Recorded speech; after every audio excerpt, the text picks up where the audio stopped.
একজন প্রবাসী মারা গেলে দেশে তার লাশ দেশে আনতে 4-6 মাস সময় লেগে যায়। এই সময়টা লাশ ফ্রিজে রাখা থাকে। প্রশ্ন হলো, মৃত্যুর পর যে হিসাব নিকাশ তখন থেকেই কি শুরু হবে নাকি কবর দেওয়ার পর থেকে হবে? দেখেন, আলমে বারজাখ, মানুষের জীবন, দুনিয়ার জীবনটা হলো দুনিয়ার জগৎ। এরপরে মৃত্যুর পরে কিয়ামত যখন শুরু হবে, বিচার শুরু হবে, সেটা হলো আখিরাতের জগৎ।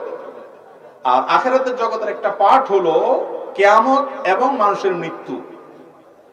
এই দুইটার মধ্যবর্তী সময়ে মানুষ যেখানে থাকে, এটা হলো বারজাখের জগৎ।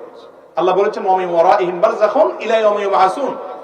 জীবন, দুনিয়ার জীবন পার করার পরে বারজাখের জীবন থাকে কিয়ামতের আগ পর্যন্ত। এটাকে বারজাখের লাইফ বলে। বারজাখ মানে আড়াল। এই কবরের জীবন বা বারজাখের জীবনটা যে যেখানে যে অবস্থা আছে, কাউকে কবর দেওয়া হয়েছে, সচরাচর কবর দেওয়া হয়, কেউ আগুনে পড়ে ভস্ম হয়ে গেছে, তাহলে তার ধ্বংসাবশেষ ওই জায়গাতেই তার সওয়াল জবাব হবে। যে অবস্থায় থাকুক সে অবস্থায় রূহ দিয়ে আল্লাহ তাআলা সওয়াল জবাব অ্যারেঞ্জ করবেন, যেটা আমরা ফিল করতে পারবো না।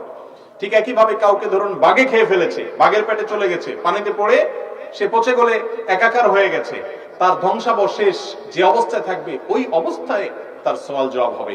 আল্লাহ তাআলা জানবেন এবং সে লোক তার রূহ ফিল করবে, মানুষ সেটা ফিল করবে না।